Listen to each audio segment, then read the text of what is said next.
வணக்கம் dear students. இது JW advanced question. இப்போ தற்போது முடிந்திருக்கக்கூடிய 2025 இதோட ஜேடபிள்யூ அட்வான்ஸ்டு கெமிஸ்ட்ரி கொஸ்டின் ஒன்று. ஸோ கொஸ்டின் என்னென்னு பார்த்தீங்கன்னா, இந்த compound with PH bond is. So எந்த காம்பவுண்டில் வந்து பிஹெச் பாண்ட் இருக்குது அப்படின்னு கொடுத்துருக்காங்க. அதோட ப்ராக்கெட்டில் பார்த்தீங்கன்னா பாண்ட் ப்ராக்கெட்டில் எஸ் பாண்ட்ஸ் இஸ் ஆர் அப்படின்னு கொடுத்துருக்காங்க. அதாவது ஒன்றுக்கு மேற்பட்டதாக கூட கரெக்டாக இருக்கலாம் இங்கே. ஸோ இங்கே வந்து ஃபஸ்ட் ஒன்று வந்து பாஸ்பாரிக் ஆசிட் கொடுத்துருக்காங்க. முதல்ல பிஹெச் பாண்ட் இருந்தால் அந்த காம்பவுண்ட் வந்து it is a reducing agent. So ஒடுக்கக்காரணி அப்படின்னு.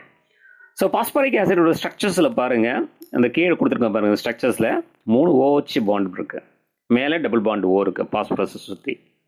ஸோ அதில் there is absence of PH bond. So phosphoric acid is not a reducing agent.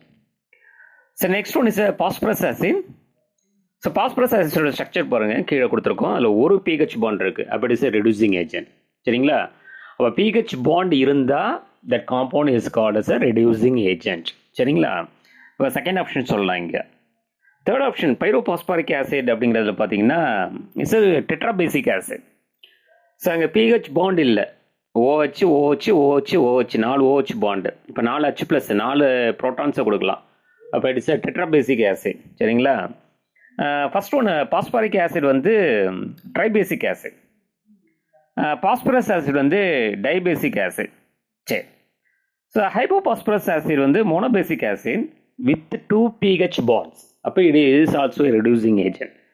அப்போ செகண்ட் ஆப்ஷன் சொல்லியிருக்கக்கூடிய பாஸ்பரஸ் ஆசிட், லாஸ்ட் ஆப்ஷனில் சொல்லியிருக்கக்கூடிய ஹைப்போபாஸ்பரஸ் ஆசிட், இது ரெண்டுமே வந்து pH பாண்ட் அப்படிங்கிறது இருக்கிறதால ஸோ இது ரெண்டுமே வந்து சரியான answer. The right answer is B and D. So நீங்கள் ரெண்டுத்தையும் ஷேடோ பண்ணியிருக்கணும். சரிங்களா? தேங்க்யூ.